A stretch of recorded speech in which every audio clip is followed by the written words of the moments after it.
द्वितीय पीयूसी के हिंदी विद्यार्थियों को हिंदी कक्षा में स्वागत। पहले हम द्वितीय पीयूसी के हिंदी की जो पाठ्य पुस्तिका है उसमें जो पाठ है उसके बारे में यहाँ पर बात करेंगे। पहले पाठ्य गद्य भाग जो है उसमें पहले सुजान भगत, बाद में कर्तव्य और सत्यता, गंगा मैया से साक्षात्कार, एक कहानी यह भी, भारत रत्न विश्वेश्वरैया, चीफ की दावत, बोलाराम का जीव, यात्रा जापान की, ये सब गद्य है। तो मध्यकालीन कविता में रैदास भानी, सूरदास के पद, रहीम के दोहे, बिहारी के दोहे है। और आधुनिक कविता में पहले अधिकार, गहने, कायर नटभन, एक वृक्ष की हत्या, भारत की धरती, हो गई है पीर पर्वत सी है। और अपठित पद्य भाग में पहले सुकी डाली है, बाद में प्रतिशोध है। अब पहला पाठ सुजान भगत जो है उसके बारे में कहेंगे। सुजान भगत जो है उसको प्रेमचंद जी ने लिखा है। जैसे कि आप लोगों ने पहले फर्स्ट ईयर में जो पहला पाठ पढ़ा था, बड़े घर की बेटी, जिसको प्रेमचंद ने लिखा था, वैसे यहाँ पर भी पहला पाठ सुजान भगत जो है उसको भी प्रेमचंद जी ने ही लिखा है।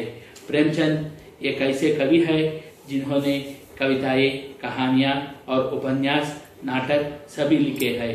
प्रेमचंद को हिंदी साहित्य में उपन्यास सम्राट के रूप में माना जाता है। उन्होंने बहुत सारे उपन्यास उनकी रचना की है।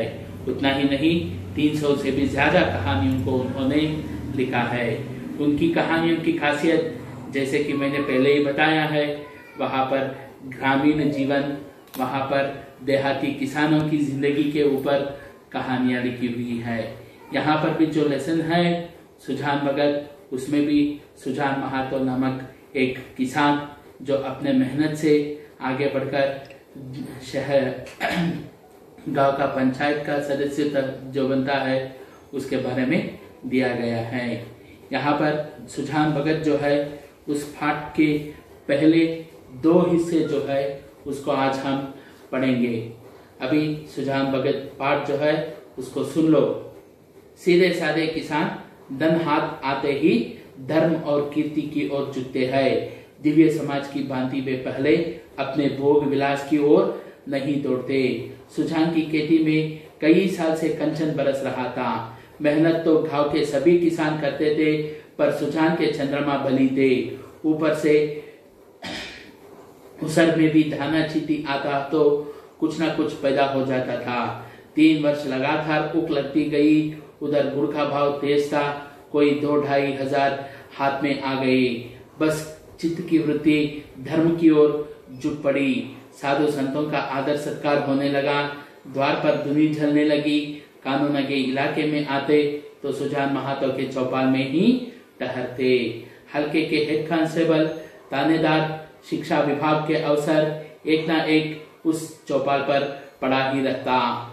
देखो क्या कह रहे, सीधे साधे आम किसान लोग जो होते हैं, अगर उनके हाथ में धन आता है तो वो लोग क्या है, धर्म और कीर्ति की ओर झुकते हैं। दिव्य समाज मतलब शहरों में रहने वाले लोगों के जैसे वे भोग विलास के वस्तुओं के पीछे नहीं दौड़ते हैं। सुजान का जो खेत है उसमें कई सालों से अच्छा फसल आता था और बहुत सारा धन मिलता था। मेहनत तो गांव के सभी किसान करते थे, लेकिन सुजान भगत जो है उसका नसीब अच्छा था। चंद्रमा भला मतलब नसीब अच्छा था। उसर मतलब जब खेती बाड़ी नहीं होती है, काली जमीन छोड़ी गई होती है, उस समय में भी वहां पर क्या है, घास पैदा हो जाता था और उससे भी उसे फायदा होता था। 3 वर्ष लगातार वो उक मतलब शुगर केन जो है उसको ढालता गया। और उधर बाजार में गुड़ का दाम भी जो बढ़ रहा था, उसके कारण से उसके हाथ में कोई 2-2.5 हजार रुपए तक पैसे जमा हो गए। बस अब क्या है, उसका चित्त क्या है, धर्म की ओर झुकने लगा। साधु संतों का आदर सत्कार होने लगा। द्वार पर धुनी मतलब आग हमेशा जलता रहता था। कानून के जो गांव में आते थे, इलाके वाले जो लोग गांव में आते थे, सभी लोग सुजान के चौपाल में ही ठहरते। हल्के का हेड कांस्टेबल हो जाए, थानेदार हो जाए, शिक्षा विभाग का कोई अफसर हो जाए, जो भी आते सभी लोग उसी के चौपाल पे ठहरते थे। महातो मारे खुशी के फूले न समाते, धन्यवाद उसके द्वार पर अब इतने बड़े बड़े हकीम आकर ठहरते हैं, जिन हकीमों के सामने उसका मुंह ना खुलता था, उन्हीं की अब महतो महतो करके जबान सूखती थी। देखो क्या कह रहे, अभी सुजान महतो जो है वो अपना भाग करके समझता था, वो मैं बहुत ही लकी हूँ करके सोचता था, क्योंकि उसके द्वार पर बड़े बड़े साधु संत लोग, हकीम लोग आकर ठहरते थे, जिनके सामने उसका मुंह नहीं खुलता था, वही लोग आज उसकी नाम जप करने लगे थे। कभी कभी भजन भाव हो जाता था। एक महात्मा तो यहाँ पर मौका जो है वो अच्छा है करके सोच के गांव में ही ठहर गए थे। गांजा और चरस की बहार तो उड़ने लगी थी। एक ढोलक मंगाया गया, मंजीरे मंगाए, सत्संग होने लगा। यह सब सुजान के धम का जलूस था। घर में सेरो दूध होता, मगर सुजान के कंठ तले एक बूंद भी जाने की कसम थी। देखो क्या कह रहे, घर में इतना सारा दूध रहने पर भी सुजान को कभी पीने का अवसर नहीं मिलता था। उसको कभी हकीम लोग चट जाते तो कभी महात्मा लोग। किसान को दूध घी से क्या मतलब, उसे रोटी और साग चाहिए। सुजान की नम्रता का अब वारा पार ना था। सबके सामने सिर झुकाए रहता। कहीं लोग यह न कहने लगे कि धन पाकर इसे कमंड हो गया है। गांव में कुल 3 कुएं थे। बहुत से खेतों में पानी ना पहुंचता था, खेती मारी जाती थी। सुजान ने एक पक्का कुआं बनवा दिया। कुएं का विवाह हुआ, यज्ञ हुआ, ब्रह्मभोज हुआ। जिस दिन पहली बार पुर चला, सुजान को मानो चारों पदार्थ मिल गए। जो काम गांव में किसी ने ना किया था, वह बाप दादा के पुण्य प्रताप से सुजान ने कर दिखाया। देखो क्या कह रहे, सुजान क्या है, बहुत ही नम्रता से रहता था। किसी के सामने घमंड से बात नहीं करता था। ये सोचता था कि अरे इसको धन मिलने के बाद घमंड आ गया करके लोग सोचने लगेंगे। और गांव में क्या है, 3 कुएं थे, लेकिन 3 कुओं की जो पानी थी उससे सारे खेतों में पानी नहीं पहुंचती थी, खेत सूख जाते थे। इसलिए सुजान ने क्या किया, गांव में एक पक्का कुआं बनवाया। कुआं का विवाह हुआ, मतलब जब कुआं पहली बार उसका उपयोग करने लगते हैं, उसमें जो रिंग सभी डाला जाता है, उसी को कुएं का विवाह करके बोला जाता है। कुएं का जो विवाह किया गया और यज्ञ हुआ, उसके लिए जो पूजा की गई, और ब्रह्मभोज मतलब ब्राह्मणों को जो दान देने का काम होता है, वो सब जब हुआ तो सुजान को ऐसा लगा जैसे उसकी जिंदगी के चारों पदार्थ उसे मिल गए। चारों पदार्थ मतलब धर्म, अर्थ, काम, मोक्ष सभी उसे मिल गए। जो काम गांव में किसी ने नहीं किया था, उस काम को सुजान ने कर दिखाया था। उसके बाप दादाओं के जो पुण्य प्रताप थे, उसी का फल आज वो सुजान कुआं बनवाया था। एक दिन गांव में गया के यात्री आकर ठहरे। सुजान ही के द्वार पर उनका भोजन बना। सुजान के मन में भी गया करने की बहुत दिनों से इच्छा थी। यह अच्छा अवसर देखकर वह भी चलने को तैयार हो गया।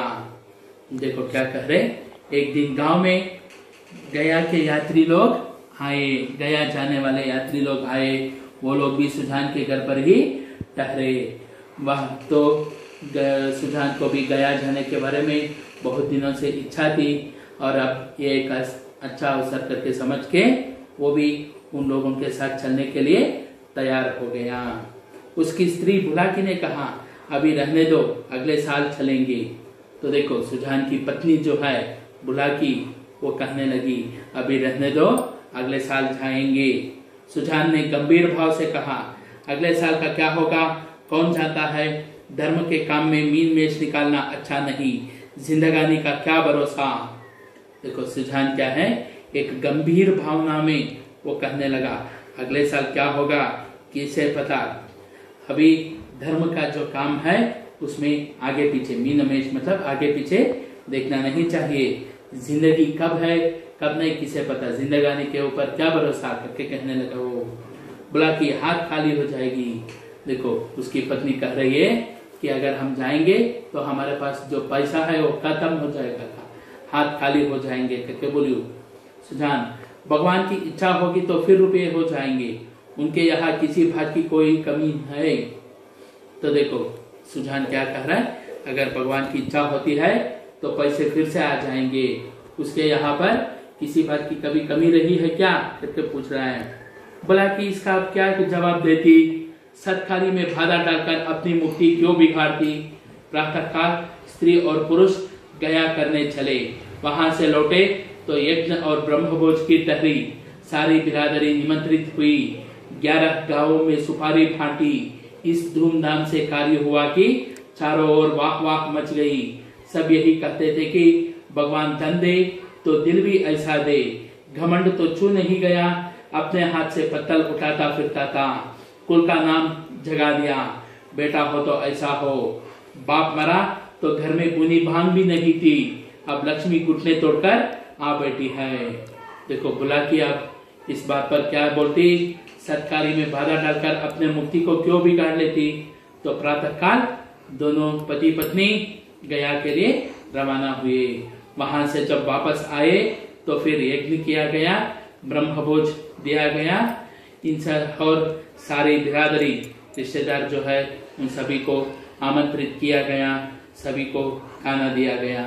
पूरे 11 गांवों में सुपारी बांटी गई। सुपारी मतलब अभी जो हम लोग इनविटेशन देते हैं, वैसे पुराने समय में सुपारी देके लोगों को बुलाते थे, तो वैसे सुपारी बांटी गई। इतनी धूमधाम से कार्य किया गया कि चारों ओर उसी की चर्चा होने लगे। सभी यही कहने लगे कि अगर भगवान धन दे तो दिल भी ऐसा दे। घमंड तो इसके पास आया ही नहीं, अपने ही हाथों से छूटे पत्तलों को उठाता है। इसके कारण से इसका कुल का नाम बढ़ गया, झक गया। बेटा हो तो ऐसा। जब बाप मरा तो इनके घर में एक वक्त का खाने के लिए भी मुश्किल थी, लेकिन अभी लक्ष्मी घुटने टेक कर बैठी है। एक द्वेषी ने कहा, कहीं गड़ा हुआ धन पा गया है। इस पर चारों ओर से उस पर बौछारें पड़ने लगी। हाँ, तुम्हारे बाप दादा जो खजाना छोड़ गए थे, यही उसके हाथ लग गया है। अरे भैया, यह धर्म की कमाई है, तुम भी तो छाती फाड़ कर काम करते हो। क्यों ऐसी उप नहीं लगती, क्यों ऐसी फसल नहीं होती। भगवान आदमी का दिल देखता है, जो खर्च करता है उसी को देते हैं। देखो क्या है, एक आदमी जो उनसे द्वेष करता था, उसने कहा कि अरे इसको तो कहीं गड़ा हुआ धन मिल गया, संपत्ति मिल गई। इस पर चारों तरफ से लोग उसे डांटने लगे, कहने लगे, हाँ तेरे बाप दादा की जो खजाना छोड़ के गए थे वो सुजान के हाथ लग गया है। अरे ये तो धर्म की कमाई हुई है, तुम भी तो छाती फाड़ कर मेहनत करके खेती भरी करते हो, लेकिन तुम्हारे फसल में ऐसा क्यों नहीं होता है। भगवान भी तो उसी को देता है जो खर्च करना चाहता हो करके बोलने लगी। तो ये हो गया सुजान भगत का पहला पाठ। अभी दूसरे भाग में आते हैं। देखो क्या कहते हैं यहाँ पर, सुजान महातो सुजान भगत हो गए। भक्तों के आचार विचार कुछ और होते हैं, वह बिना स्नान किए कुछ नहीं करता। गंगा जी अगर घर से दूर हो और वह रोज स्नान करके दोपहर तक घर ना लौट सकता हो, तो पर्वों के दिन तो उसे अवश्य ही नहाना चाहिए। भजन भाव उसके घर अवश्य होना चाहिए। पूजा अर्चना उसके लिए अनिवार्य है। खान पान में भी उसे बहुत विचार रखना पड़ता है। सबसे बड़ी बात यह है कि झूठ का त्याग करना पड़ता है।